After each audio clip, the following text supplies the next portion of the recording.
Hi guys, today I would like to share about production possibility curve. So, first of all, what is PPC? It is maximum possible output combinations of two goods that can be produced with available resources and technology. So, when we look at the PPC diagram, we also need to aware the location of the production points. Okay, there are points on PPC, in PPC, and outside PPC.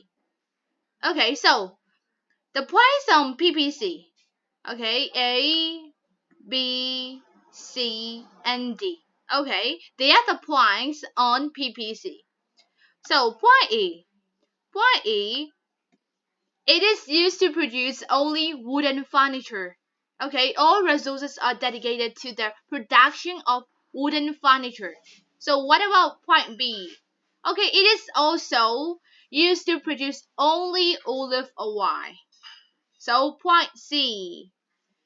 Okay, so point C, W1 tons of wooden furniture is produced along with the O1 olive oil. Okay, so the last one, point D.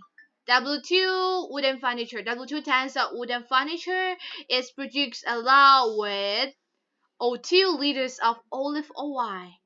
Okay, so point A, B, C, and D, they all are points on PPC. So when the points are on PPC, it shows there is efficiency, and also it shows opportunity cost. Okay, so what about the point inside PPC, in PPC? Okay, F. Okay, point F is inside a PPC. So when a point is inside the PPC, it means inefficiency. Okay, it's currently attainable. Okay, show inefficiency, and also there are unapplied resources. So what about the point outside PPC, like E? Point E. Okay, when the point is outside a PPC, it means unattainable, but it will be possible with future economic growth. But now, currently, it is not available. It is unattainable. Okay, so when we look at the PPC diagram, there are points on PPC, in PPC, and outside PPC. So the points on PPC are to show about efficiency and opportunity cost. So the points inside the PPC, it means inefficiency. And the point outside the PPC, it means currently unattainable but will be possible with future economic growth. Okay, so now we have already learned the location of the points. Okay, location of the point. So when we go on, moving on.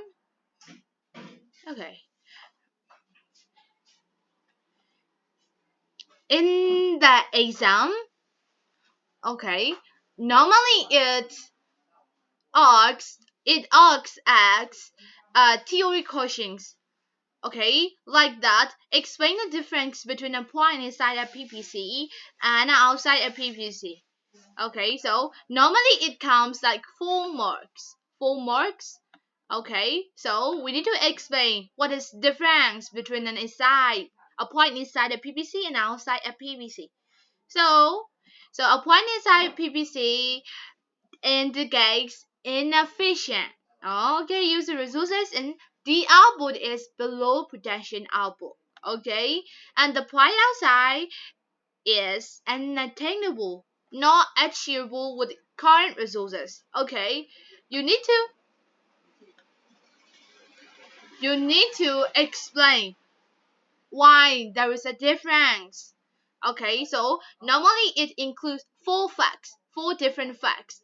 Okay, so inefficient use of resources, 1 mark, and output is below production output is 1 mark and unattainable 1 mark. Car not achievable with current resources 1 mark. So 4 facts for 4 marks. Okay, so the examiner normally asks about the theory of the point location. So we need to aware that the location of the production points. Okay, so let's move on. Okay, so there is movement along the curve and the shape. So the first one we need to learn is movement along the curve. So there are two conditions in movement along the curve. So first one is, okay, all resources are used, but there is efficiency. Okay, they use all resources like fantastic production, land, labor, capture, enterprise. They use all fantastic production. Okay, efficiently. Okay, efficiently.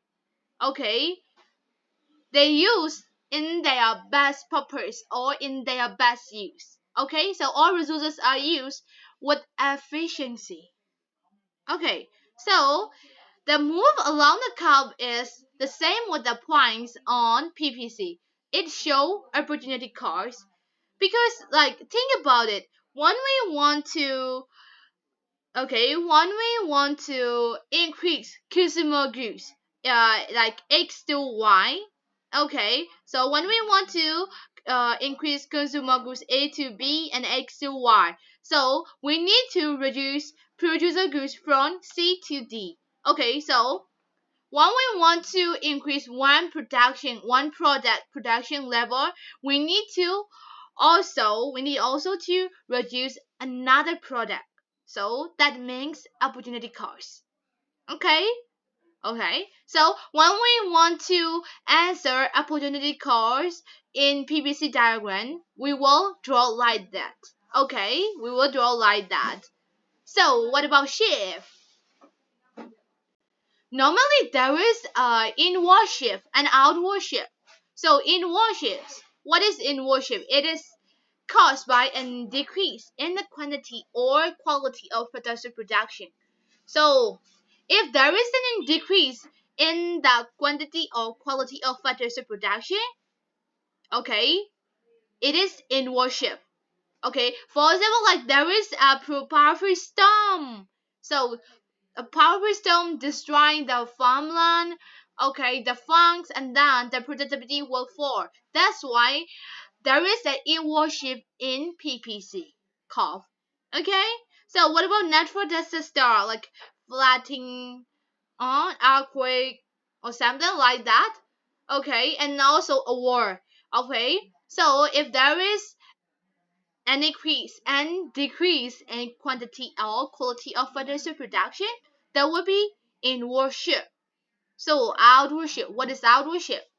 Outward shift is about economic growth. So normally it is increase in the quantity or quality of industrial production.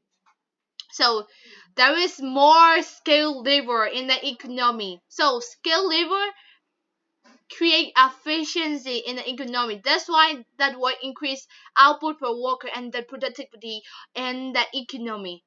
Okay, so when the government spend on education or like research and training, so the labor also become very skillful, and then it will raise the productivity and gross domestic product (GDP) of the country. So there will be outward shift in PPC. Okay, so what about the discovery of new resources?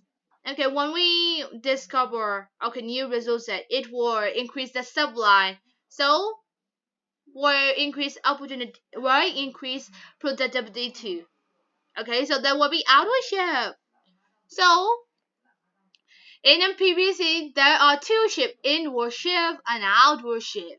Inward shift occurs because of powerful storm, natural disaster, war, or something that can decrease in the quantity or quality of industrial production.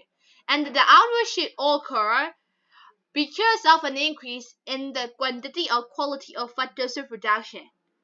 Okay, for example, like more highly skilled labor, investment in education, research, and training. Okay, and the discovery new resources like that.